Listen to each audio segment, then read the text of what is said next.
In 1971, in the basement of the psychology department of Stanford University, a mock prison was created. It rivaled all social psychology experiments in controversy. Shortly after I finished this Stanford Prison study, Milgram embraced me and said, "I'm so happy that you did this." He said, because now you can take off some of the heat that he's had to bear alone of having done the most unethical study. Although this experiment is over 30 years old, its enduring power has been underscored by the events at Abu Ghraib. When we got to Abu Ghraib, it was eerie. People were being told to rough up Iraqis that wouldn't cooperate. I mean, they're torturing, they're abusing detainees. You're looking at the situation thinking, they've condoned this, but why? And if it wouldn't have been for those photos, no one would have ever believed what was going on over there. When I first saw the pictures, immediately a sense of familiarity struck me, because I knew that I had been there before. I'd been in this type of situation. I knew what was going on in my mind. The photographs were strikingly familiar to the photographs that we had taken, many of the photographs I had taken in the prison study. We didn't do any of the stuff as you see in Abu Ghraib, where they, get into a big pile or something like that. But I certainly subjected them to all kinds of humiliations. I don't know where I would have stopped myself. Given enough time, we could have got there. When the images of the abuse and torture at Abu Ghraib were revealed, immediately the military went on the defensive, saying, it's a few bad apples. When we see somebody doing bad things, we assume they were bad people to begin with. But what we know in our study is there are a set of social psychological variables that can make ordinary people do things they never could imagine doing. At Abu Ghraib, ordinary people perpetrated extraordinary abuses. To understand why, it helps to reach back to the lessons of Zimbardo's experiment, how people respond to a cruel environment without clear rules.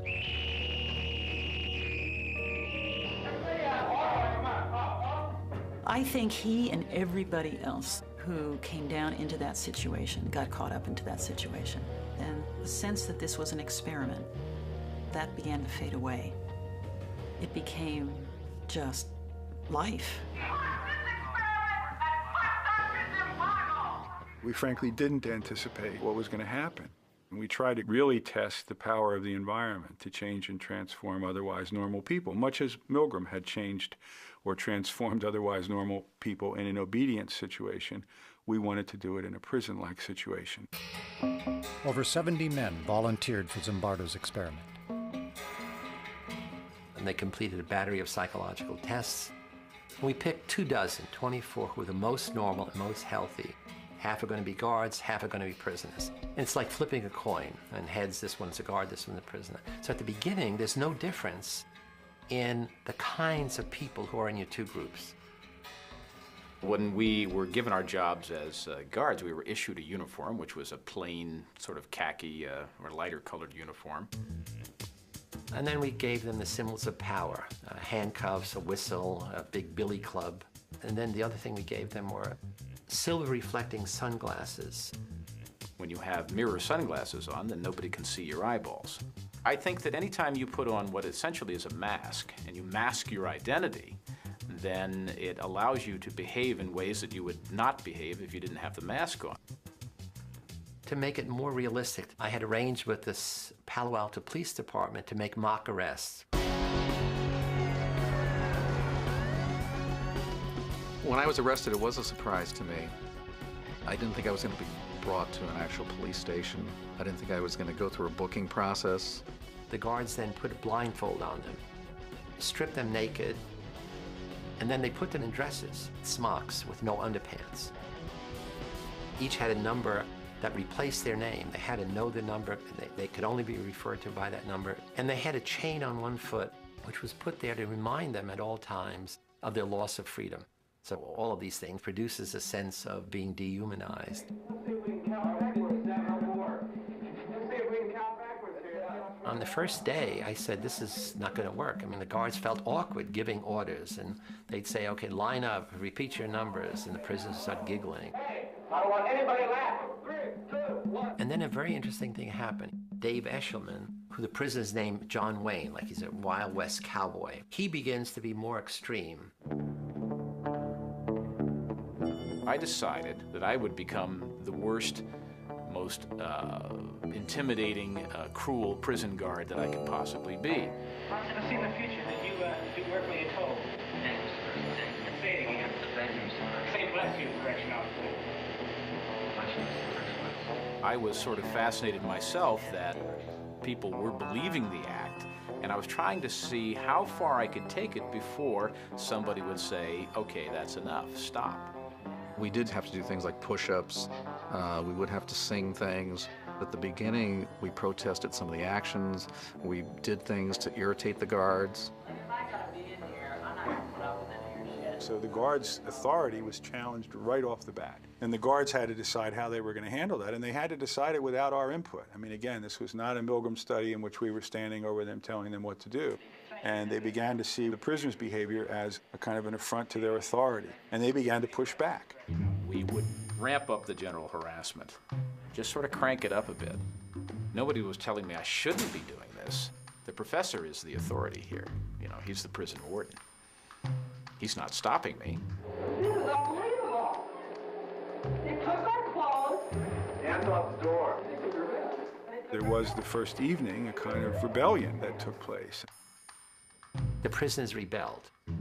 They barricaded themselves in their cells and said, we refuse to come out. They took off their numbers. They didn't want to be de-individuated. They started cursing the guards to their face.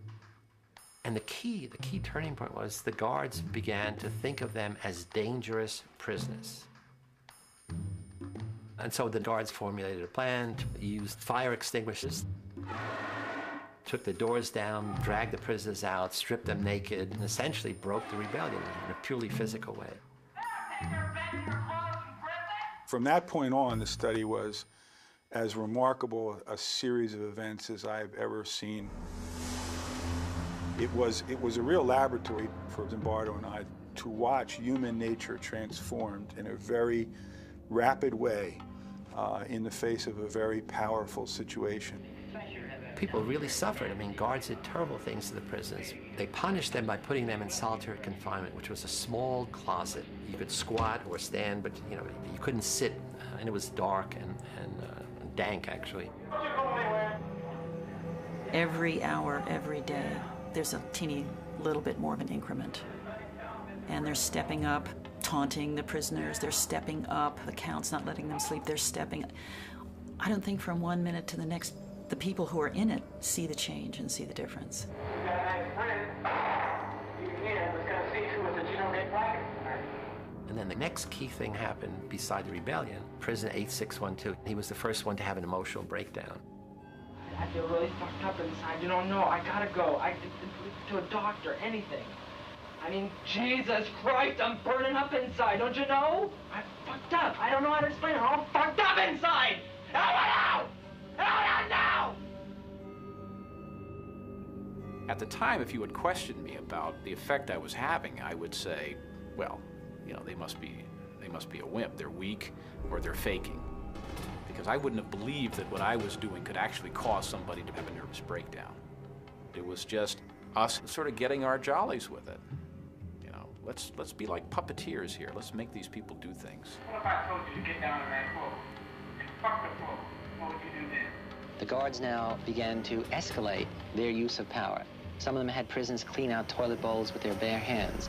They now taunt, humiliate, degrade the prisoners in front of each other, and they exert arbitrary control over the prisoners. They keep thinking of more and more unusual things to do.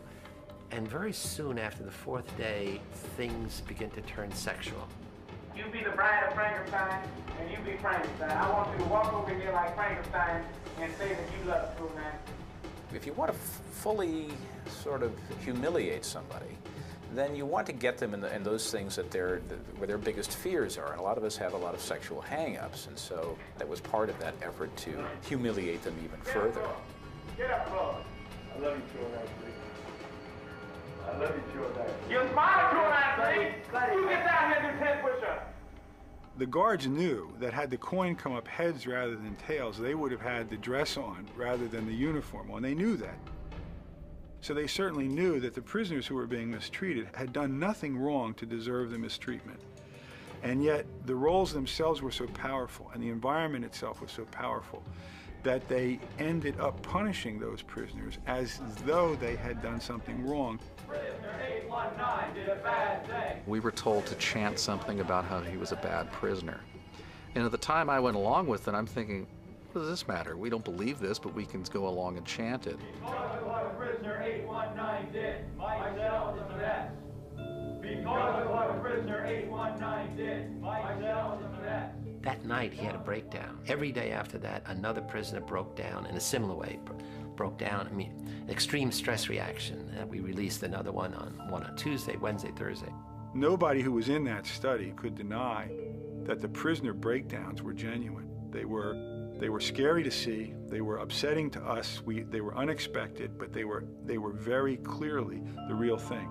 At some level, we understood that something was happening that we were no longer in control of. It was damaging people. We didn't quite have a grasp on what to do about it. One of the mistakes we made was that we hadn't built in time to step back and to look at what was happening and call it what it was, which was mistreatment. We were caught up in the events that were taking place. Or you can keep your blankets, and 416 will stay in another day. We got 3, guess one. Keep your blankets, 416, you're gonna be in there for a while. So just get used to it. On the 5th day of the study, Zimbardo invited his girlfriend, recent psychology graduate Christina Maslach, to visit the mock prison. I had heard bits and pieces from Phil about what was going on. And then when I was down there that evening, it really was kind of a wow. The thing that really got to me was when some of the guards took the prisoners down the hall to the men's room. She looks out and sees a line of the prisoners with paper bags over their heads, each one holding the other one's shoulder. And they're leading them down the hall. And Phil comes over and look, you know, my God, look at that. And I looked up and something about it just, you know, again, it was the dehumanizing, demeaning kind of treatment. I couldn't watch it. And she said, it's terrible what you're doing to those boys. And she got tears in her eyes. I said, what? And she runs out. And I'm furious. I'm saying, look, this is, I run outside, we have this big argument. I'm saying, look, this is dynamics of human behavior. Look, it's fascinating, the power of the situation. So I'm giving her all the psychological basis, and what kind of psychologist are you? You don't appreciate this. And she said, I don't understand. You're a stranger to me. I don't understand this. How could you not see what I see? I mean, you're a caring, compassionate person. I know you from all these other things. Something's gone wrong here.